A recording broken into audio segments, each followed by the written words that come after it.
আলহামদুলিল্লাহ, নরসিংদী জেলা পলাশ থানার অন্তর্গত সান্তানপাড়া যুব সমাজের উদ্যোগে তাফসীরুল কোরআন মাহফিলের স্বনামধন্য সভাপতি। আল্লাহ তাআলা জানিয়েছেন, কোনো মুশরিক পুরুষ যদি মুসলমান না হয়, কোনো মমিনা মহিলা তাকে বিয়ে করতে পারবে না, এটা জায়েজ নেই। এই জন্যে দাদা যদি বিয়ের শখ লাগে, ওরে হাফাতা হওয়া লাগবে। আর দাদার যা বয়স, এখন তো মুসলমানে দিতে গেলে গোড়া থেকে কেটে বাদ দিয়ে দেব। আমি আর নিচে নামলাম না। কিসের যৌতুক দাবি করেন আপনি? আপনি যৌতুক নিলে দেশের 18 কোটি মানুষ বসে থাকবে? 7 সিস্টার নিয়ে নেবে। কে কথা বলে না কেন? আজকে ট্রাম্প এক ধাক্কা দিয়েছে, দেখেছেন?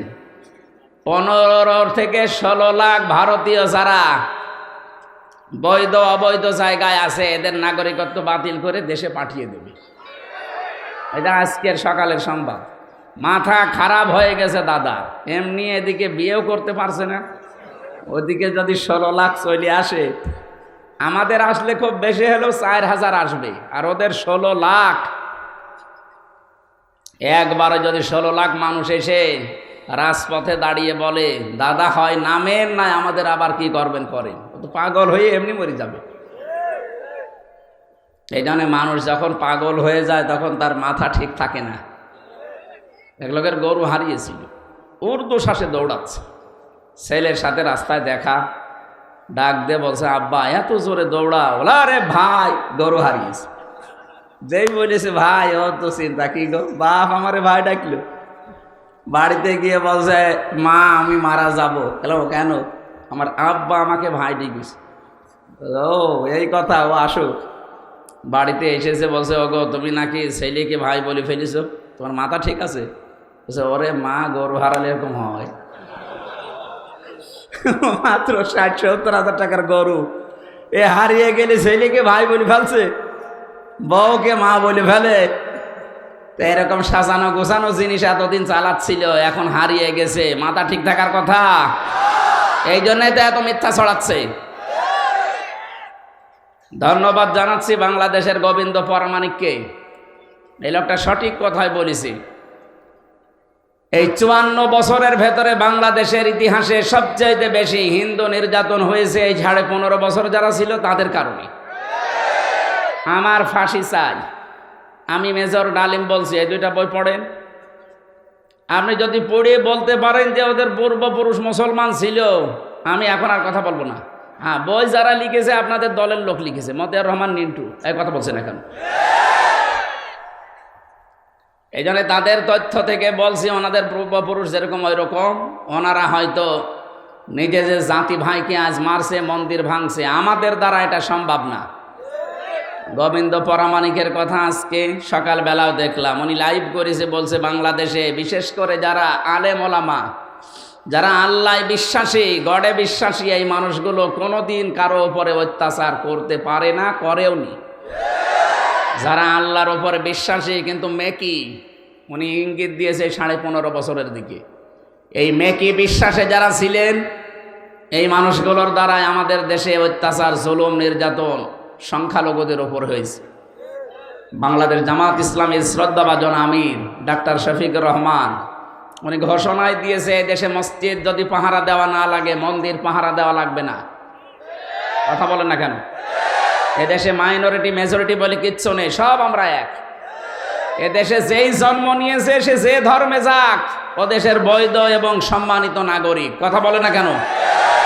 সুতরাং আপনারা মিথ্যা ছড়াচ্ছেন। এতদিনও বিশ্বের মানুষকে উল্টা পাল্টা বুঝিয়েছিলেন। ট্রাম্প এখন ধরেছে ও এমনি ঘাড়তেড়া, যা করছে দেখেন জানুয়ারির 20 তারিখে কি হয়। এদিকে 7 সিস্টার যদি হারিয়ে যায়, 16 লাখ যদি চলে আসে, আমাদের দেশের ব্যবসা যদি সব বন্ধ হয়ে যায়, আপনাদের পেঁয়াজ আর আলু পয়সে মরবেন। আর আমি ভারতের এমন কোনো প্রদেশে নেই যে আমি যাইনি। 16, 17, 18, 19 এই সালগুলোতে পড়ে থাকতাম ওখানে, আমি দেখেছি, কারণ এই দেশে কথা বলতে দিত না। ওই জায়গাগুলোতে ঘুরে যা দেখলাম, কোরআনে কারিমের আয়াত সূরা বাকারায় আছে, 1 নাম্বার পারা 14 নাম্বার পৃষ্ঠা 4 নাম্বার লাইনে আছে, ওয়ালা তাজিদান্নাহুম আহরাসান নাসি আলা হায়াতি ওয়া মিনাল্লাযিনা আশরাকু হে নবী, আপনি অবশ্যই দুনিয়ায় দেখতে পাবেন মুশরিক যারা, ওরা জীবনের প্রতি খুব বেশি মায়া মহব্বত ওদের। এই জন্য ওদেরকে যদি একটু ভয় দেখান, এই মরবে, কিন্তু আপনাকে আর ভাই ডাকবে না, বাবা ডাকবে। মানে এইটাই আমি দেখেছি ওদের। আর আল্লাহর কোরআনে কারিমের কথা মিথ্যা হবে? বলেন। আল্লাহ যা জানিয়েছেন একেবারে অক্ষরে অক্ষরে মিলে যাচ্ছে। সুতরাং যা করছেন আমরা কিন্তু কায়দা জানি, কোরআন থেকে আমাদের এই কায়দা কৌশল নেওয়া আছে। সব ব্যবসা বন্ধ হয়ে যাবে। এই এনারা নিয়ে যান, তাড়াতাড়ি নিয়ে যান।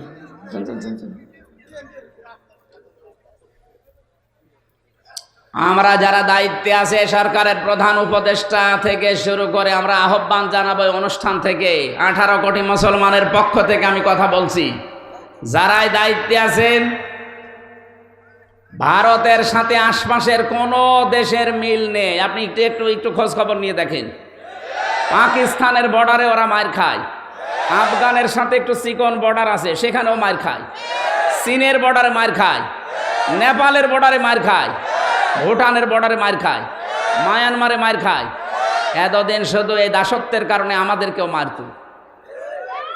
আমরা যেহেতু ঘুরে দাঁড়িয়েছি, 3টা বিষয় নিয়ে এই দেশে স্বাধীন করার জন্য 24 সালে যারা স্লোগান দিয়েছিল, উই ওয়ান্ট জাস্টিস, এটা আল্লাহর কোরআনের সূরা নাহলের 90 নম্বর আয়াতের প্রথম অংশ। আল্লাহ ন্যায় বিচার চায়। কি বিচার? 2 নম্বরে আমরা মানবাধিকার চাই, আল্লাহ ওইটাই দিয়েছেন, আল ইহসান। আজ মানবাধিকার লঙ্ঘিত হচ্ছে, লঙ্ঘন হচ্ছে ভারতে সবচাইতে বেশি বিশ্বে। আন্তর্জাতিকভাবে যারা কাজ করে মায়ের প্যাচ বোঝেন না, ওরা কিন্তু এটা খুব গভীরভাবে নেয়। জঙ্গি নাটক সাজিয়ে এই মনিরুল ইসলাম যা করেছিল সব এখন বিশ্বে ধরা পড়ে যাচ্ছে। এখনকার যিনি র্যাবের ডিজি কালকে ঘোষণা দিয়েছে, জঙ্গি বলে কিচ্ছু নেই, সব নাটক। এই কথা বলছেন, এই কথাগুলো যাবে না বিশ্বে, তখন এমনি ফাঁস হয়ে যাচ্ছে। কারণ আমাকে নিজেও তো ধরেছিল জঙ্গি বলে। কিসের জঙ্গি? আমারে যদি জামাত বলে ধরতো তাও একটা কিছু পেত। এমন একটা নাম দিয়েছে, মাটির নিচে ছিলাম আমি 10 দিন। আমি জানি যে বাস্তবতা ওখানে কত কঠিন এবং কত কঠোর করে রেখেছিল। বহু মানুষকে দেখেছি 2 বছর, 5 বছর, 7 বছর, 8 বছর, 14 বছর পড়ে আছে, কেউ জানে না। তাও তো আমি মিনিটায় ছিলাম, বড়টায় যেতে পারিনি। এত বড় বড় নখ হয়ে যায় অনেকের, চুল দাঁড়ি গব মনে হচ্ছে জঙ্গল থেকে বেরিয়ে আসতেছে। আমি 20 সালের শেষের দিক থেকে 21, 22, 23, 3 বছর, আমার মনে হয় ওই সময় ইলিয়াস আলী বেঁচে ছিল। আমার মন বলছিল, কেউ কেউ দেওয়ালের সাথে এই নখ দিয়ে এভাবে খুশিয়ে খুশিয়ে লিখে রেখেছে, ভাই যদি বাইরে যেতে পারে তো এই নাম্বারটা একটু জানাবেন যে আমি বেঁচে আছি। আপনি বোঝেন কি অবস্থা? একটা মানুষকে 24 ঘন্টায় মাত্র 1.5 মিনিট সময় দিত টয়লেট করার জন্য। ঘড়ি দেখিয়ে 1.5 মিনিট, 2 মিনিট, এর বেশি হলেও বের করে দেয়। তাও তো টয়লেটের দরজা নেই, দেওয়াল আছে, তাও হাফ দেওয়াল, বসলে দেখা যায় না, দাঁড়ালে দেখা যায়। 1.5 মিনিট সময় দেয়, খাবার দেয় সকালবেলা কয়েকটা পচা ছোলা, আর দুপুরবেলা 1 মুঠ ভাত দিয়েছে, তাও মনে হচ্ছে কেউ মাখিয়ে দিয়েছে। পারলে খান, না পারলে ফেলে দেন। এভাবে 2 দিন 5 দিন পরেই তো আপনি অসুস্থ হয়ে যাওয়ার কথা। 14 বছর পড়ে আছে একটা লোক, আপনি টের পান? ব্যারিস্টার আরমান 8 বছর পড়ে আছে, আমান আজমি 10 বছর পড়ে আছে। কত মানুষকে আমি নাম শুনতাম শুধু আওয়াজ, পিটাতো যখন, কেউ পড়ে আছে বলে 10 বছর, 12 বছর, 14 বছর। অনেকে তার নিজের নামও জানে না, যে আমার নাম কি আমি জানি না। এখনো পর্যন্ত অনেকে জালেমের সাফাই গায়। কি হয়েছে যে ওনার পালানো লাগলো? আরে বেটা, তোর বাবার সাথে তো হয়নি, তুই টের পাচ্ছিস না। আমার মেয়েটা আমার এখনো পর্যন্ত চেনে না, ওরা আমি 7 মাস রেখে গিয়েছিলাম, এখন এসে 4 বছর বয়স, এখনো আমার কাছে আসতে চায় না। বাবা না ডেকে আমারে ডাকে আঙ্কেল। আপনি হাসতেছেন, আমার মনের দুঃখ। আমারে বলে আঙ্কেল, আমাদের বাড়িতে চলেন। ও মনে করছে এরকম হুজুর বহু আসে, এও মনে হয় আর একটা হুজুর। আন্তর্জাতিক অপরাধ ট্রাইব্যুনালে গণহত্যার জন্য যে মামলাগুলো হয়েছে 165টার উপরে শুনলাম। আমার মনে হয় খুব দ্রুত রায় দেওয়া দরকার। কারণ এগুলো আমরা সাক্ষী দিতে পারবো, শোনা সাক্ষী না, সব দেখা সাক্ষী। আর যাদের বিচার এতদিন এই বানানো বিচার করলেন, এগুলো সব তো শোনা সাক্ষী। জন্ম হয়েছে 75-এ, সাক্ষী দিয়েছে 71-এ। এই কথা বলছে না কেন? মামলার আয়ু আমারটা আমি তো নিজে জানি। আমার মামলার আয়ু যে আমারে নিয়ে আসলো বাড়ি থেকে, পরের দিন পেপারে দিলে ওনারে আমরা চোরহাট থেকে নিয়েছি, পুরাটা মিথ্যা কথা। 4 জন সাক্ষী সাজিয়েছে, একটাকেও আমি চিনিও না, তার নামও জানি না জীবনে। ধরার পরে আমার বাবার কাছে বলছে, যদি টাকা না দেন 10 লাখ, আজকের ভেতরে 50টা মামলা দেব। কি বানিয়েছিলেন দেশটা বলেন তো? কয়েকদিন আগে মামলার আয়ু আমার কাছে কল দিয়েছিল, বলছে হুজুর মাফ করে দিন। না, মাফ করতে পারি, আমার টাকা ফেরত দিন। আমার প্রায় 30 থেকে 32 লাখ টাকা নিয়েছেন ওনারা সবাই মিলে, এই টাকাগুলো ফেরত দেওয়া লাগবে। আর 3 বছর আমার মতো ফাঁসির কন্ডেম ছেলে যোগাযোগ বিচ্ছিন্ন থাকা লাগবে। তারপরে আস্তাগফিরুল্লাহ পড়বেন। এখন আস্তাগফিরুল্লাহ পড়ে কোনো লাভ নেই, কারণ আপনি তো আল্লাহর কাছে দোষ করেননি, দোষ করেছেন কার কাছে? সে আয়াতে আমি পড়েছি আজকে। বৈষম্য বিরোধী ছাত্র আন্দোলনের 3 নাম্বার ছিল, তারা বৈষম্য দূর করতে চেয়েছিল। যে 9টা ধারা ছিল তার ভেতর এটাও একটা। কত রকমের বৈষম্য থাকলে মানুষ উন্মাদনা ছেড়ে দিয়ে উদ্দীপনা শব্দ দুইটা কাছাকাছি, কিন্তু আকাশ পাতাল। মুসলমানদের ভেতরে কোনোদিন উন্মাদনা আসে না, সব সময় আসে উদ্দীপনা। এ কথা বলছেন? এখন যারা আছে উল্টাপাল্টা অন্য দেশের লোক, যারা বিশেষ করে মুসলমানদের বিরুদ্ধে, বাংলাদেশের বিরুদ্ধে, এগুলো একটা উদ্দীপনা নেই, সব উন্মাদনা। এই যে হকার সাংবাদিক যেটা, এর মধ্যে কি উদ্দীপনা আছে না উন্মাদনা? 2 দিন ভালো করে একাধারে পিটাতে পারলেও সব পাগল ভালো হয়ে যাবে। কেউ উস্কানিতে পা দেবেন না। ওখানে বসে বসে চা খায়, বাদাম খায়, কাঁচ নেই, উস্কানি দেয়, আর এখান থেকে অনেকে লাফায়। এই সাদপন্থী জবাইরপন্থী যেটা শুরু হয়েছে, এটাও একটা উস্কানির ফল। আপনি কয়েকদিন যেতে দেন, দেখেন তদন্ত করে সব বের হয়ে যাবে। ওখান থেকে সব এরকম সাজাচ্ছে, 4 জন মানুষ মারা গেল, কে নেবে এর দায়? ওনার উস্কানিতে পা দিয়ে আর কত গণহত্যা করবেন আপনি বলেন? 2006 সালের 28শে অক্টোবর ওনার উস্কানিতে পা দিয়ে জসিম ভাইকে হত্যা করার পরে লাশের ওপরে ড্যান্স দিয়েছে। আপনি মানুষ? আমি 7 সালে সিরাজগঞ্জ থেকে যাচ্ছিলাম, বাসে আসতাম, তখন বাসের পেছনে বসে আছি, ড্রাইভারের পেছনে দেখলাম গাড়ি খুব দ্রুতই যাচ্ছে, কিন্তু ড্রাইভার সাহেব হঠাৎ করে ব্রেকে পা দিয়ে বাম দিয়ে চালিয়ে দিল। এই এমন করলেন মানে? হুজুর একটা কুকুর পড়ে আছে, মরে দেখছেন না? আরে ভাই, তো মরা কুকুর, তো মারলেই কি আর না মারলেই কি? ড্রাইভার আমার দিকে ঘুরে বলছে, হুজুর আপনি কি আসলে হুজুর? আপনি কেমন হুজুর? আপনি দেখেন একটা মরা কুকুর পড়ে আছে, আমি ডবল করে গাড়ির চাকা চালাবো, আমার বিবেক নেই? এই কথা শোনার জন্য আমি ছিলাম। একটা মরা জিনিস, তাও নিকৃষ্ট কুকুর, এটার উপরে আপনি ডবল করে গাড়ি চালাতে পারেন, আপনার বিবেকে বাধা দেয়। অথচ বাংলাদেশে আমরা দেখলাম গত বছরে, ওই সময় 7 সাল চলছিল, 6 সালের ঘটনা, অক্টোবরের 28 তারিখে আমার ভাইগুলোকে ওরা পিটিয়ে মারার পরে লাশের ওপরে ড্যান্স দিল। এখন ওদের আপনি মানুষ বলেন? ড্রাইভার বলছে কিসের মানুষ, ওরা জানোয়ার। অথচ তার নাম জিজ্ঞাসা করেছিলাম ওই সময় যে আপনার নাম কি? সুব্রত, তার মানে হিন্দু মানুষ। আমি বললাম, ভাই আপনার তো ঈমান নেই, কিন্তু বিবেক আছে। বিবেকের কারণে একটা মরা কুকুর আপনি আর মারতে পারলেন না। আরে মানুষগুলোর বিবেক পুরা মরে গিয়েছিল। কোন বড়ি মহিলা একটা ঘোষণা দিল, সারা দেশ থেকে লোকে বইটা নিয়ে আসো, আর আপনারা চলে গেলেন। এখন নেন সে ঠেলা সামলান। সারা বাংলাদেশে এখন ওই 6 সাল থেকে 24 সাল পর্যন্ত মামলা হবে। ডক্টর ইউনূস ঘোষণা দিয়েছে যে কিসের 24 জুলাই আগস্ট, আমরা 6 সাল থেকে 24 সাল পর্যন্ত যত অপরাধ যার নামে আছে সব তালিকা হচ্ছে। কারণ জালেমরা কিন্তু আল্লাহর টার্গেট। আল্লাহ পাক হয়তো যারা দায়িত্বে থাকে তাদেরকে দিয়ে এদেরকে শাস্তি দেবেন, এইটাই আসল শাস্তির মালিক আল্লাহ।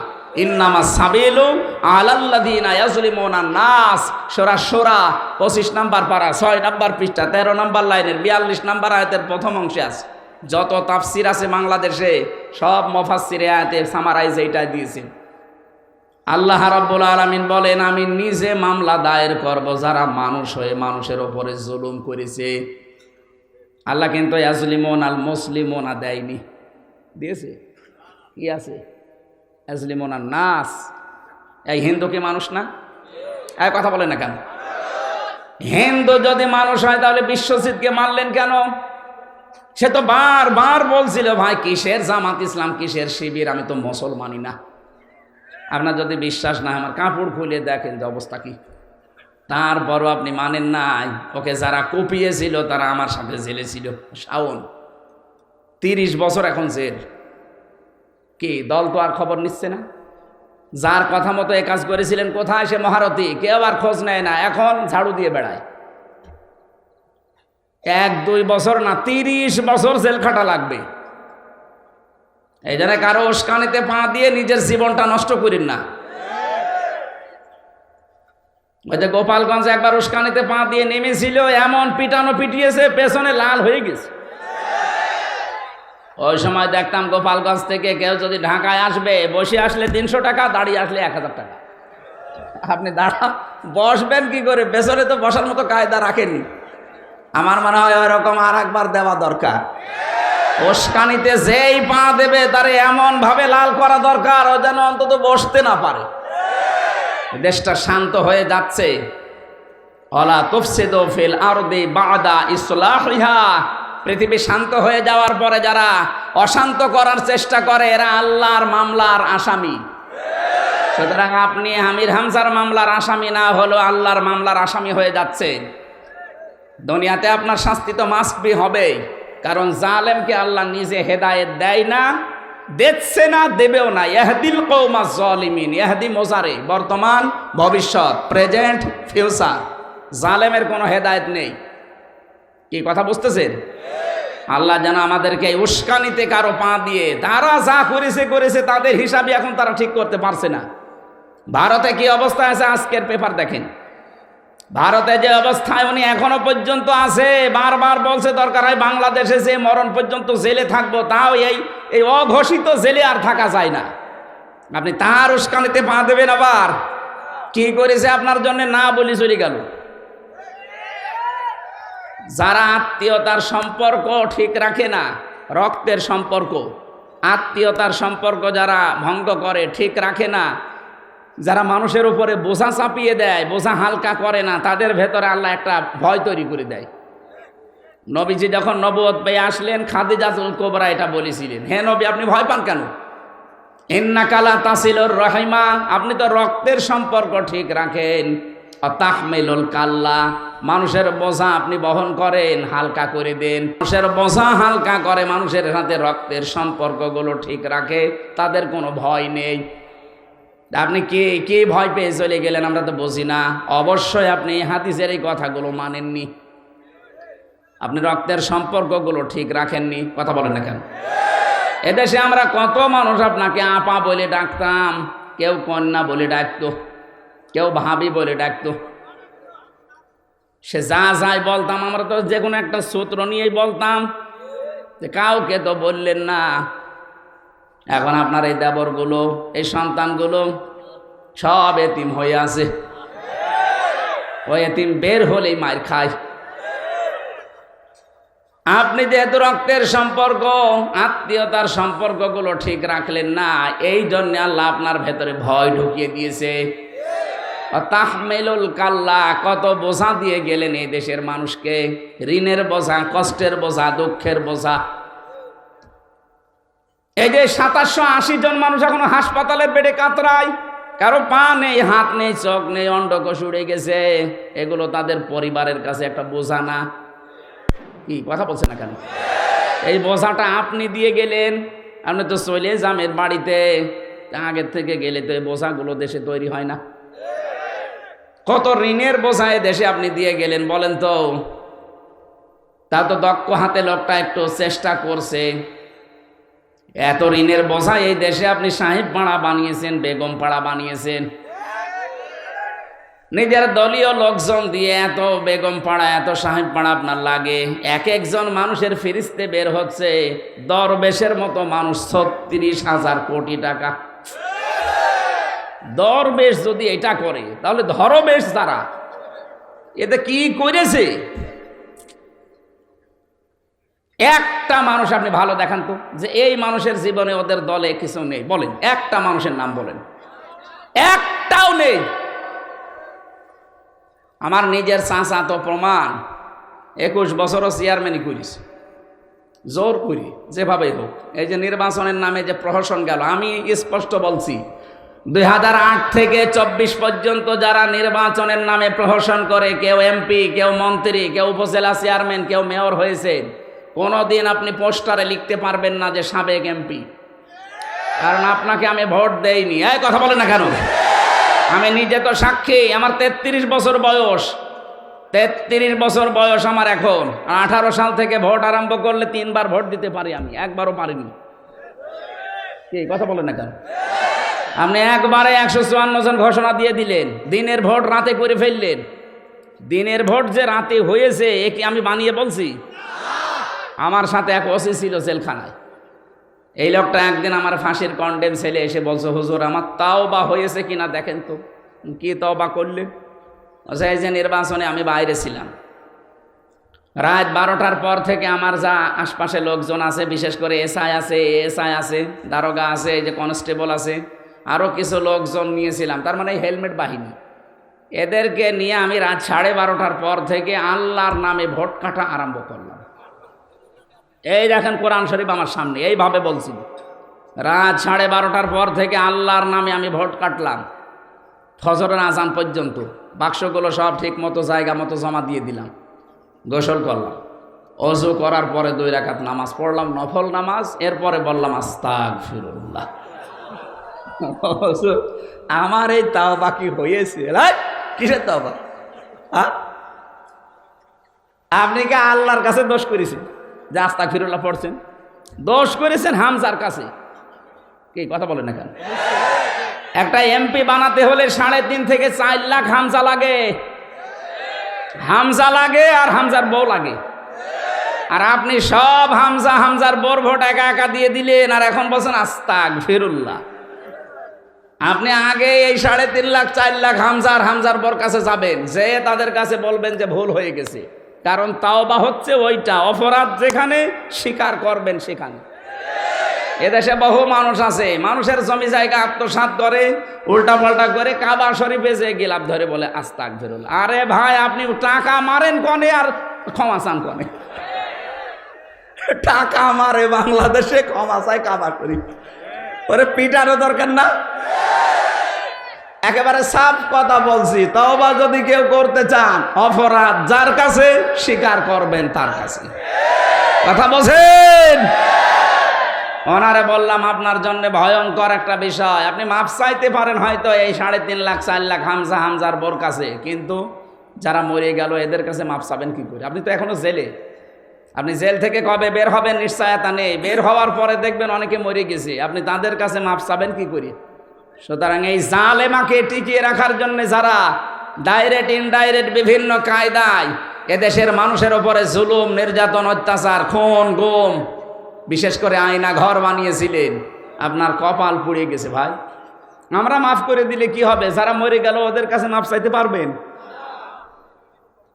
এই জন্য মানুষের যারা বোঝা দিয়ে যায়, এই যে ঋণের বোঝা দিয়ে গেলেন কোটি কোটি টাকা, এখন এই দেশে কেউ জন্ম নিলেই তার মাথার উপরে 1,02,000 টাকা ঋণ। এখন এই যে বিশাল বোঝা দিয়ে গেলেন, আপনাকে আল্লাহ ভয় দেখাবে না দেখাবে কারে? এই জন্যই তো এত ভয়, পৃথিবীতে এত ভয় পায়। আমি তো কোনোদিন আজ পর্যন্ত ইতিহাসেও পড়িনি যে একবারে 350 জন এমপি পালিয়ে যায়। হ্যাঁ, কথা বলে না কেন? কি ভয় পেয়েছে যে জাতীয় মসজিদের ইমামও পালিয়ে গেছে।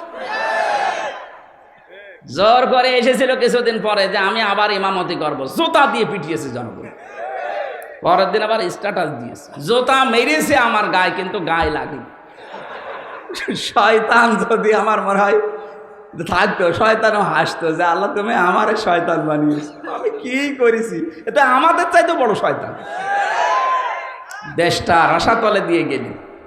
আর এখনো পর্যন্ত অনেকে গোপন স্ট্যাটাস দেয়, আপা কি করেছে, কি করেছে, তোমার সাথে তো করনি, তুমি তো খালি মাল কামিয়েছো। আজকে দেখলাম এটাকে এটা গান বেঁধেছে, আগে কি সুন্দর মাল কামাইতাম, আসলে গানটা মিলে গেছে এই 15.5 বছরের সাথে। আচ্ছা, টেন্ডার যখন হইতো আপা আমাদের ডাকতো, যে বানিয়েছে তার ধন্যবাদ। আসলে বা খাপের খাপ মমতাজের বাপ, ওরাটা মিলে গেছে। সুতরাং কোন উস্কানিতে আজকে থেকে ফেসবুকের কোন উস্কানিতে পা দেওয়া যাবে না। যে যা করছে করুক, ওরা নিজেরা মোবাইল করে, নিজেরা এডিটিং করে, নিজেরা রেকর্ড করে, নিজেরা ছাড়ে, কেউ কারো দায় পড়ে নিজে তার সাথে কথা বলার। এদেশের মানুষের রুচি এত নিচে নামে না যে একজন গণহত্যাকারী মানুষের সাথে মোবাইলে কথা বলবে। কথা বলেন না কেন? যে বলবে ওইটা ওর মতো 2 নাম্বার। পৃথিবীতে যারা গণহত্যা করেছে তাকান তাদের অবস্থান কি? হিটলার, এই চেঙ্গিস খান, তাদের নাম পর্যন্ত কেউ রাখে না। কেউ জানে যে চেঙ্গিস খান কেউ রাখে নাম? হিটলার রাখে? যারা জুলুমবাজ তাদের নামও আল্লাহ ঘৃণিত করে দিয়েছে। ইয়াজিদ, কত সুন্দর নাম, খালি জুলুমের কারণে নামটা গালি হয়ে গেছে। আর এইটাই বাস্তব, যারা পালিয়ে যায় তারা পৃথিবীতে আর ফিরে আসে না। 850 বছর আগে পালিয়েছে ওনার এক দাদা, এই লক্ষণ সেন, আজও ফিরে আসেনি, আর আসবে বলে আমার মনে হয় না। 850 বছর আগে আসবে। সুতরাং আপনি 3 মাস কয়দিন হইল জানো না? 130 দিন চলছে, তার মানে 4 মাস কয়দিন হয়ে গেল। কিয়ামতের আগে আর ফেরত আসা সম্ভব না, কারণ এই দেশের মানুষ এখন যেমন ঐক্যবদ্ধ হয়েছে আরও সামনে হচ্ছে। এজন্য ওই আশা ছেড়ে দিন। যারা এখনো আশায় বুক বেঁধে আছেন যে আমি চট করে চলে আসতেছি, কিসের চট করে? আপনি আসলে ফট করে ঢুকে পড়বেন আয়না ঘরে, আর কোনো রাস্তা নেই। কারণ যেখানে এসে থাকবেন ওই জায়গাটা 4 দিন আগে দেখতে গিয়েছিলাম, দেখি জাতীয় টয়লেট হয়ে গেছে। 4-5 জন একসাথে যাচ্ছে, কেউ এদিকে কেউ এদিকে কেউ এদিকে কেউ এদিকে, মনে হচ্ছে জামাতবদ্ধ টয়লেট চলছে। আপনি এসে থাকবেন কোথায়? এত দামি বাড়িতে পর্যন্ত আল্লাহ অভিশপ্ত করে দিয়েছে। 3 দিন আগে গিয়েছিলাম কিশোরগঞ্জে, পাশের জেলায়, ওদের যে অফিসটা ওইটাও এখন টয়লেট। 5-6 জন যাচ্ছে একসাথে টয়লেট করতে। এটা কেন করেছে বলেন তো? এটা হচ্ছে সূরা নমল 19 নাম্বার পারা 20 নাম্বার পৃষ্ঠা 7 নাম্বার লাইনের 52 নাম্বার আয়াতে আল্লাহ এই তথ্যটা দিয়েছেন। ভালো করে মিলাবেন, নাকি বলবো না? আল্লাহ রাব্বুল আলামিন বলেন, ফাতিলকা বুয়ুতুহুম খাবিয়াতাম বিমা যালামু ইন্না ফি যালিকা লাআয়াতাল লিকাউমিন ইয়ালামুন। রব্বুল আলামিন বলেন ফাতিলকা, আলেম যারা আছে তারা বুঝবে।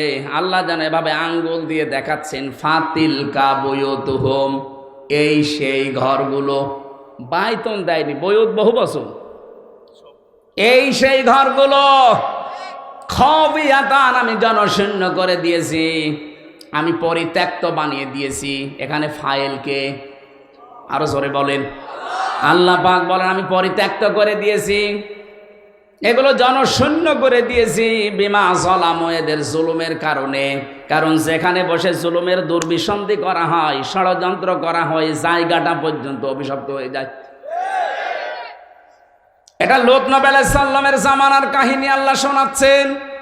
আল্লাহ পাক যেন 2024 সালের 5 আগস্টের বিকাল 5টার সময় আয়াতটা আরেকবার নাজিল করেছে। এটার বাস্তব প্রমাণ আমার কুষ্টিয়ার হানিফের বাড়ি। আপনি যান, কুষ্টিয়ার হানিফ সাহেবের বাড়ি এখন জাতীয় টয়লেট হয়ে গেছে। বিকাল 5টা বাজতে বাজতে ওই দিন আমি দেখলাম একটা ইট পর্যন্ত মানুষ রাখে নাই, পায়খানার প্যান পর্যন্ত খুলে নিয়ে চলে গেছে। বাড়িটা এখন পরিত্যক্ত, মানুষজন ওই রাস্তা দিয়ে যায়, যার পোশাক পায়খানার চাপ দেয় ওখানে যে কাজ সারে। একটা কারণ আছে, কারণ নেই? আমি আমার জীবন থেকে বলছি কারণটা। হজে যাওয়ার পরে 16 সালে তাওয়াফ করছিলাম, ভালোই লাগছে। 7 চক্কর দেওয়ার পরে দেখি আমার পেটে ব্যথা। ঘুরতে ঘুরতে উপরে গেলাম, দেখি এক পুলিশ, ডাক দিলাম, ইয়া আখি তাআল, এদিকে আসেন। কি? এতক্ষণ তো আমার ভালোই লাগছিল, হঠাৎ আমার পেটে ব্যথা করছে। এখানে কোনো ঔষধের দোকান আছে, ফার্মেসি? পুলিশ আমার দিকে তাকিয়ে বলছে, ইয়া হাজিউল হুজ্জাত আইনা বিলাদুকা, হাজি দেশ কোথায়? জি তুমি বাংলাদেশ। বাংলাদেশ থেকে এসেছি। আমারে বলছে, হাজি পেটে ব্যথা, কেন আপনি টের পাচ্ছেন না? না তো। এটা কোন জায়গা জানেন? না। বলছে, আবু জহেলের বাড়ি। আপনি এখনো পায়খানা না করে দাঁড়িয়ে আছেন, তাড়াতাড়ি করেন। পায়খানা করে দেখি আমার পেটের ব্যথা ভালো হয়ে গেছে। তার মানে আল্লাহ যেন আমাকে বসাতে চাচ্ছে, হামজা এত টাকা খরচ করে 6,500 কিলোমিটার দূর থেকে আসলে আরো শয়তানের বাড়ি পায়খানা না করে চলে যাবা, তাড়াতাড়ি করো। আমার তো মনে হচ্ছে ঠিক আল্লাহ যেন 2024-এর 5 আগস্টের পর থেকে জালেমদের সারা দেশেই তো আমি ঘুরছি। 630টা থানা আছে দেশে, প্রায় কম বেশি সব থানায় আমি এই কয় মাসে গিয়েছি। যেখানেই যাই দেখি জালেমদের বাড়ি ঘর সব পরিত্যক্ত হয়ে গেছে। আল্লাহ বলেন, বিমা যালামু, এদের জুলুমের কারণে এগুলো করেছি। এখন তোমাদের জন্য শিক্ষা কি? ইন্না ফি যালিকা লাআয়াতান। এই ছেলে,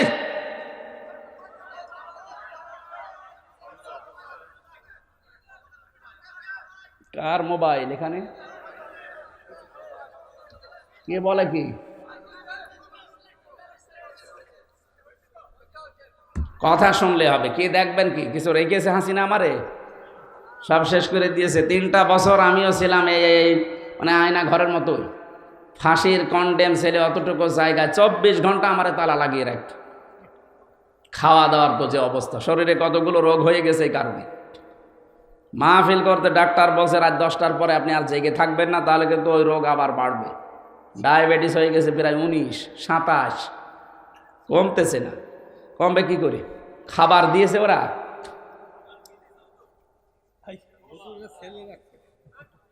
ছেলে আসলে স্বাভাবিক হতে পারছি না, কিন্তু মানুষের আবদার তো ফেলা যায় না, বাড়ি যেয়ে পড়ে থাকে। এদের বাধ্য হয়ে আসা লাগে। আমার মা বাবাও রাগ করছে, আমার স্ত্রীও রাগ করছে। 3 বছর ছেলে আবার এইভাবে ছুটে বেড়াও, যাও তুমি ওইটাই করে বেড়াও। কি করব বলেন তো? এই আজকে আবার নিয়েছে 3টা। কোথায় ছিলাম? সে মানিকগঞ্জে। ওইটা শেষ করি আবার যে এখন এইটা। আমি তো জানতাম না মাহফিল আছে, যে মাহফিলগুলো নেয় ওই ছেলেটা আমার জানাইনি যে আজকে মাগরিবের পরে আছে। এই জোর করে মনে হয় এসব করেছেন আপনারা, আমি তো জানি না। আমি তো মনে করছি মাহফিল নরসিংদী একটা আছে, ওই একটাই। 3 বছর আগে নেয়নি। 3 বছর আগে তো আমি জেলেই ছিলাম। যাই হোক, এভাবে চাপ দিয়ে একটা আমার উপরে জুলুম হয়ে যাচ্ছে ভাই। এটা যেহেতু রেকর্ড হচ্ছে, আমি হাতে পায়ে ধরে বলছি, এভাবে আর দায়িত্বশীলদেরকে দিয়ে আপনি কল দিয়ান, এভাবে আর করেন না। আমি তো মরে যাব। খাওয়া নেই, দাওয়া নেই, যে সারাদিন প্রায় রাস্তায় চলছে, এইভাবে করে বেঁচে থাকা যায়? আগামীতে কোনো জায়গায় নিয়ে আসলে একটা মাহফিল নেবেন, আর সাইদি সাহেবের মতো এশান নামাজ পড়ে তুলে দেবেন। এশান নামাজ পড়ে তুলে রাত 9টা 9:30টায় মাহফিল শেষ। এই সিস্টেম যারা করবে তাদের কাছে আসবো। তাছাড়া আমার এত এই গণহারে এভাবে আমি আর পারছি না, আর দরকারও নেই। রাত 12টা 1টা 2টা বাজবে, আমি ঘুমাবো কখন? তাহাজ্জুদ পড়বো কখন? সকালে ফজর নামাজ পড়বো কখন? আর শরীর টিকবে? সেদিন এই রংপুরে এই যে পড়ে গিয়েছিলাম স্টেজ থেকে, প্রায় 12 দিন ছিলাম হাসপাতালে। এই সাইডটা প্রায় অকেজ হয়ে গেছে। এখন আস্তে আস্তে স্বাভাবিক হচ্ছে ঔষধের কারণে, আল্লাহর দয়া। তা আবার যদি এরকম রাত জাগি, দেখা যাচ্ছে আবার পড়ে যাবে। যেন তাফসীর মাহফিলে এইভাবে করে আবেগে নিয়ে, যে গরু দিয়ে চাষ করে খাবেন, গরুই যদি মরে যায় নাকি? আমি তো গরু নাকি? না, আপনারা তো আমার গরু বানিয়েই গেছে। চাষ করে খাবেন তো অন্তত আমার বাঁচিয়ে রাখেন। 1 জেলায় বা 2-3 জেলা, 2-3 উপজেলা মিলে একটা একটা করে আসবো সামনে। তাফসীর যেভাবে 2-3 দিন রাফি তা সাইদি সাহেব করতো না, ওইভাবে আরম্ভ করবো। তাছাড়া বোঝানো যায় না কথাগুলো। এই খাবলা খাবলা কথা বলে মানুষ বোঝে না। তাফসীর আকারে কথা বললে জ্ঞান বাড়বে আমাদের ইনশাআল্লাহ। আমরা যে কথা বলতেছিলাম, যে লামে আল্লাহ তাকিদ দিয়েছেন। আমি আলেমদেরকে বলছি, এখানে আলেম ছিল না একজন, এখানে লামে তাকিদ দেওয়ার কারণ কি? আমি 27টা কারণ পেয়েছি। আধুনিক যে তাফসীরগুলো বের হচ্ছে, পড়াশোনা করবেন। সূরা নমল কত নাম্বার আয়াত বলেছিলাম? 52। আরে ভাই, এখনই খেয়ে ফেলেছেন, বাড়ি যাওয়ার সময় তো সব খেয়ে ফেলবেন। একটু মনে রাখেন, সূরা নমল 19 নাম্বার পারা, 20 নাম্বার পৃষ্ঠা, 7 নাম্বার লাইনের 52 নাম্বার আয়াত। আল্লাহ শেষের দিকে একটা আমাদেরকে দিয়েছেন যে ইন্না ফি যালিকা লাআয়াতাল লিকাউমি ইয়ালামুন। অবশ্যই এর ভেতরে শিক্ষা আছে। 2024 সালের 5 আগস্টে যে ঘটনা ঘটে গেল, জালেমদের একটা বাড়িও আর নেই, সব উজাড় গৃহ হয়ে গেছে, সব জনশূন্য, সব পরিত্যক্ত। এর ভেতরে শিক্ষা তোদের জন্য এই, আগামীতে যারা ক্ষমতায় আসবে এরাও যদি জনগণের উপরে জুলুম করে তাদেরও কিন্তু বাড়িঘর উজাড় গৃহ হয়ে যাবে। এইটা সামনে রেখে কাজ করবেন। অনেকে তো এখনো থালা হাতে পায়নি, তাই শুরু করে দিয়েছে। কথা বলছেন, কোন কারণে আপনি এগুলো আরম্ভ করলেন? বারবার তারেক জিয়া সেখান থেকে মাইনাস করছে, কি শুরু করেছিস? আমার সাথে 3টা বছর ছিল তারেক জিয়া সাহেবের বন্ধু আর পিএস, 3 বছর। নুরুদ্দিন অপু ভাই আর গিয়াসউদ্দিন মামুন ভাই পাগল হয়ে যাচ্ছে তারা, দেশ নিয়ে যে ষড়যন্ত্র চলছে। আর কিছু মানুষ আছে শুরু করে দিয়ে চাঁদাবাজি, মনে হচ্ছে বাবার দেশ পেয়েছে। জালেমদের যে পরিণত হয়েছে তার চাইতে খারাপ হবে আপনার। এই জন্য দলের নাম ভাঙিয়ে উল্টাপাল্টা করবেন, শেষে একেবারে জীবনের মতো বহিষ্কার হয়ে যাবেন, ভিক্ষা করেও খেতে পারবেন না। কিসের চাঁদাবাজি করেন আপনি? আমিরে জামাত ডাক্তার শফিকুর রহমান অলরেডি ঘোষণা দিয়েছেন, যদি ইসলাম এই দেশে সত্যি আল্লাহ এনে দেয়, এ দেশের সবচাইতে বড় অপরাধ চাঁদাবাজি আর দুর্নীতি, এইটা বন্ধ হবে। আপনি তো টের পাচ্ছেন না, গ্রামে বাস করে, শহরে যান, বড় বড় ঘাটগুলো, বড় বড় মাঠগুলো, বড় বড় হাটগুলো, কি চাঁদাবাজি চলছে আল্লাহর নাম নিয়ে। ওই অসের মতো আল্লাহর নাম নিয়ে শুরু করিস। সুতরাং যারা এগুলো করছেন আপনারা থামবেন, নাই তো কিন্তু এই জালেমদের চাইতে আপনার বাড়ি ঘর আবার দেখা যাচ্ছে যে মানুষ জাতীয় টয়লেট না ইন্টারন্যাশনাল টয়লেট বানিয়ে দিয়েছে। আশা করছি এই লামের গুরুত্ব বুঝবেন। আল্লাহ লাম দিয়েছেন কয় কারণে বললাম? 27টা কারণ আছে। তাফসীর পড়েন, দেখবেন আপনার মাথা ঘুরে যাবে। ইন্না ফি যালিকা লাআয়াতাল লিকাউমিন ইয়ালামুন। যদি জ্ঞানী হয়ে থাকেন তাহলে শিক্ষা আছে। আজকে আমরা তেলাওয়াতকৃত যে আয়াত ছিল সূরা ফুরকান ৭০ নম্বর আয়াত। আমার আলোচনার বিষয় আজকে হচ্ছে তাওবা। কি? আল্লাহ বলেন বাড়ি থেকে যারা বের হয়ে এসেছে এই নরসিংদী, ইল্লা মান তাবা, তাদের নিয়ত ছিল আল্লাহ আমি আর যাই করেছি জীবনে আজকে তওবা করে ভালো হয়ে যাব। এই নিয়ত নেই আমাদের? কথা বলেন না কেন? এই নিয়ত যাদের আছে যে আল্লাহ আমি আজকে তওবা করে ভালো হয়ে যাব। তওবা কি? বাংলাদেশে তাওবা হচ্ছে আস্তাগফিরুল্লাহ, এটা একটা বাক্য। তাওবা করতে হলে 3টা শর্ত লাগে। 1 নম্বরে অপরাধ যার কাছে স্বীকার করবেন সে তার কাছে। এই তাওবা বাংলাদেশে নেই। কথা বলে না কেন? এই জন্য বারবার বলছি, অপরাধ আল্লাহর কাছে করলে আল্লাহর কাছে মাফ চান। যদি হামজার কাছে করেন হামজার কাছে মাফ চান, তাছাড়া আপনার জীবনও মাফ হবে না। আপনি 1 কোটি বার আস্তাগফিরুল্লাহ পড়লেও কাজ হবে না। অপরাধ যার কাছে স্বীকার করবেন তার কাছে। এখন তার কাছে স্বীকার করে যদি দেখেন যে তার আমি ক্ষতি করে ফেলেছি, এই যে 15.5 বছরে যারা অপরাধ করলেন, আপনার কারণে এই লোকটা তার উপরে চেয়ারে উঠতে পারে নাই, দলীয় পরিচয় নেই, এই জন্য উঠতে পারে না। এই কথা বলছে না কেন?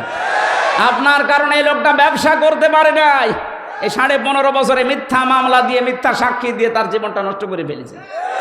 কিচ্ছু জানে না, ঘরে ঘুমিয়ে আছে, চোখ খুলে দেখছে হাজতে। কি গো, তুই গাছ কেটেছিস কখন? স্বপ্নে। এইটাই চলছিল। এক একজনের নামে মামলা দিয়েছে 313টা, 557টা মামলা পেয়েছি আমি। ও কবে বের হবে আর কবে হাজিরা দেবে আর কবে মামলা মিটাবে? বলেন কি করেছেন আপনি? আর এখন বলেন যে কি করেছি, কি করেছি আপনি তো টের পাচ্ছেন না ভাই। যাদের সাথে হয়েছে তারা টের পাচ্ছে। বিএনপির চাঁদপুরে বাড়ি, নোয়াখালী লক্ষ্মীপুর চাঁদপুর নেই, ওখানে এক যুব দলের একটা ছেলে আমার সাথে ছিল ওই মাটির নিচে। কি যে অত্যাচার তার উপরে করতো রাত হলে। এসব ছাত্রলীগের এই ছেলেরা আমার মনে হয় ভাড়া করে নিয়ে আসতো রাতের বেলা, ওদেরকে সারা রাত ধরে পিটাতো। অজ্ঞান যখন হয়ে যেত তাড়াতাড়ি করে ডাক্তার নিয়ে এসে কি এবার কি করে আবার ইঞ্জেকশন দিয়ে আবার শুরু করত। মাঝে মাঝে রাতের বেলা এসে বলতো অমুক, এই রেডি হ, তোর সময় শেষ। তার মানে ক্রস ফায়ার দেবে। সারা রাত ধরে গাড়িতে, সারা দিন ধরে ঘোরাতো ঢাকায়, চোখ আর হাত মুখ বেঁধে পেছনে নিয়ে সারা দিন সারা রাত ঘোরাচ্ছে। শেষে এই রাত 10টা 11টার সময় কোথায়? এই গাজীপুরে এক জঙ্গলের ভেতরে। ওখান থেকে হাত খুলে দিয়ে বলছে তুই দৌড়া। যেই দৌড়াবেন পেছন থেকে গুলি করে বলবে ক্রস ফায়ারে মরে গেছে। এই ছিল নাটক বাংলাদেশে। আপনি এইটা করে এখন বলছেন আস্তাগফিরুল্লাহ। আরে ভাই, আপনি অপরাধ করেছেন যার কাছে, যার ছেলেটা হারিয়ে দিলেন, যার মেয়েটা হারালেন, যার বাবাকে হারিয়ে দিলেন আগে তার কাছে যান, যে বলেন যে তোদের ক্ষতি হয়ে গেছে আমার দ্বারা এই ক্ষতিপূরণ আমি দিতে রাজি আছি। টাকা তো মাল কম কামাননি, আগে টাকাগুলো ফেরত দিন। কথা বলছেন না কেন? গত 8-9 দিন আগে এই বগুড়া থানায় এক ওসি ছিল। এ ওসি আমার মাহফিলে বাধা দিয়ে আমারে তাড়া দিয়েছিল 2 কিলোমিটার মাঠের ভেতরে, হাত পা কেটে। সে ধানের ভেতরে রাত 11টা-12টা বাজে, তখন মাহফিল থেকে কেবল নেমেছি আর 8-10 জন মিলে তাড়া দিয়েছে। শেষে গাড়িটা ধরে নিয়ে গেল। আমার সাথে আব্দুল বারি ভাই ছিল, তার কাছে 1,13,000 টাকা নিয়েছে, বলছে গাড়ি ছেড়ে দেবো, টাকা দিন। এই টাকাগুলো নিয়ে এই যে 5 তারিখের পরে এখন ওর নামে বিভাগীয় মামলা, এখন ওরে বদলি করে দিয়েছে সেই কক্সবাজারে উখিয়ায়। ওখান থেকে সেদিন সিরাজগঞ্জে দেখি চলে এসেছি, কীভাবে লাইন পেয়েছে আমার। আসার পরে আমি চা খেতে বসলাম, আমারে বলছে হুজুর মাফ করে দিন। কে আপনি? আমি ওই সেই ওসি। আরে শয়তান, তোরে খুঁজতেছি। এদিকে কিসের মাপ? আগে ওই 1,13,000 টাকা দে। এই যে বাড়ি ভাই বসে আছে, এই টাকাগুলো ফেরত দে আগে। টাকা কাছে নেই, টাকা কাছে নেই, মাল তো 15 বছরে কম কামাননি, আগে টাকা ফেরত দিবা, এরপরে আস্তাগফিরুল্লাহ। সময় নিয়েছিল মনে হয় 7 দিন না কয়দিন, এখন টাকা ফেরত দিয়েছে। যাকে ইমান আছে মনে হয়। তাছাড়া পুলিশের কাছে টাকা গেলে যে ফেরত আসে, আমি এই প্রথম দেখলাম। আমার টাকা এখন আমার বাবা যেগুলো দিয়েছিল এখনো ফেরত দেয়নি। ওই টাকাগুলো আমি চাই। যারা দায়িত্বে আছেন সব তো চাকরিচ্যুত। এখন এক আসাদ পালিয়েছে, আর এক আসাদ আমার দায়িত্বে ছিল কাউন্টার টেররিজমে। এটা একেবারে টাটকা নির্ভেজাল শয়তান। আমি তো আর শয়তান দেখিনি। কেউ যদি শয়তান দেখে, আমার মনে হয় ওর দিকে তাকালে মনে হবে যে এটা একেবারে নির্ভেজাল শয়তান। কি আচরণ করতো মানুষের সাথে, কিসের আলেম আর কিসের জালেম। ওর কাছে সব খালি টাকা ছাড়া কিচ্ছু বোঝে না। ও নিজে নিজে এসে রাত্রে বলতো আপনার কোনো দোষ নেই, আমরা জানি, কিন্তু টাকা দেওয়া লাগবে। আর এমন আছে আমার বাবার কাছে টাকা পাই, টাকা দিয়ে যায়। কি রাম রাজত্ব শুরু করেছিল, আল্লাহ এমনি উল্টিয়েছে। আল্লাহর আরশ পর্যন্ত কেঁপে গেছে। এই বিডিআর হত্যার নাম নিয়ে বিডিআর বিদ্রোহ নাম দিয়েছে। কিসের বিদ্রোহ? নিজেরা এই কাজে ভারতের ইশারায় করে 57 জন মানুষকে দুনিয়া থেকে বিদায় করে দিল। এগুলো তৈরি করতে কত কাঠখড়ি পুড়িয়েছিল বাংলাদেশ, আপনি পান। 900 মানুষ আমার সাথে জেলে, এই বিডিআর একেবারে কিচ্ছু জানে না। একটা লোক পেয়েছিলাম মুরব্বী, বলছে আর 1 মাস পরে আমার রিটায়ার্ড হয়ে যাব, অথচ 14 বছর আমি জেলে আছি। রাতের বেলা তাহাজ্জুদ পড়তে যখন উঠতাম, দেখতাম ও আহ করে আওয়াজ দিত। 14টা বছর পড়ে আছে, সে সারা জীবন দেশের জন্য কি দিলাম আর আমি কি পেলাম। তাদের বরদোয়া লাগবে না? এখন বসে বসে চা খাও, বাদাম খাও, কান্নাকাটি করো যে আমি অঘোষিত জেলে আছি। কিসের জেল? আপনি যা করেছেন 110 বার ফাঁসি দিলেও আরো 10 বার দেওয়া যাবে। 2732 জন মানুষ আপনি মেরেছেন আপনার অর্ডারে। এই গণহত্যার সাথে যারা জড়িত আছে আমরা সবার শাস্তি দাবি করছি। এটা যদি না হয়, সামনে যারা আসবে তারা কিন্তু আরো ভয়ঙ্কর হবে। এই জন্য আমরা চাই এই শাস্তি হয়ে যাক, সামনে যারা আসবে তারা ভয় ভয় নিয়ে দেশ চালায়। কথা বলেন কেন? তাহলে তাওবার প্রথম শর্ত, অপরাধ যার কাছে ক্ষমা চাবেন তার কাছে। ক্ষমা চেয়ে যদি দেখেন যে আমি ক্ষতি করে ফেলেছি, তার ক্ষতিপূরণ দেবেন। কথা বলেন না কেন? এই তাওবা আমরা চাই কি না? নাকি খালি আস্তাগফিরুল্লাহ? ও আমানা ও আমিলা আমালান সলিহা। তাওবা করলে হবে না, ঈমান আনা লাগবে। আর আমরা ঈমান আনতে রাজি নেই। ঈমান আনতে হলে কমপক্ষে 5টা বিষয় মেনে নেওয়া লাগে। ছোটকালে কায়দায় পড়েছিলাম, আমানতু বিল্লাহি কামা হুয়া বিআসমাইহি ওয়া সিফাতিহি ওয়া ক্বাবিলতু জামিয়া আহকামিহি ওয়া আরকানিহি। এক একটা শব্দের ভেতরে লক্ষ লক্ষ কথা আছে। যত তাফসীর আকারে কথা বলবেন তত নতুন নতুন বিষয় আসবে। আমরা তো সময় পাচ্ছি না। 3 নম্বরে ও আমিলা সলেহা, ভালো ভালো কাজ করা লাগবে। ভালো কাজ কি? সলেহ মানে অনেকে মনে করে নেক কাজ। আরে নেক কাজ শুধু না, সলেহ মানে যোগ্য। আপনি যদি যোগ্যতা সম্পূর্ণ হতে না পারেন, আপনাকে আল্লাহ এ দেশ হাতে তুলে দেবে না। এজন্য আমাদের এখন সবচাইতে বড় কাজ, আমরা যোগ্যতা সম্পন্ন মানুষ হতে চাই। যে যে সেক্টরে কাজ করছেন ওই জায়গা থেকে যেন আপনি যোগ্য হতে পারেন। কথা বলেন না কেন? শুধু যোগ্য হলে হবে না, আবার সৎ হওয়া লাগবে। সৎ এবং যোগ্য যদি হওয়া যায়, অবশ্যই আল্লাহ ফাউলাইকা ইউবাদদিলুল্লাহ সাইয়্যাতিহিম হাসানাত, পেছনের অপরাধগুলো যাই করেছিলেন সব পাল্টিয়ে নেকি বানিয়ে দেবে। আকান আল্লাহ গফুর রহিমা, আল্লাহ আমাদের প্রতি দয়াশীল ক্ষমাশীল। আল্লাহ যেন তার এই 9টা নামের কার্যকারিতা আমাদেরকে দেখান। আগামীতে নিয়ে আসলে আমি আবার বলছি একটা করে নিয়ে আসবেন, যেহেতু আর একটা আছে ওখানে ওঠা লাগবে।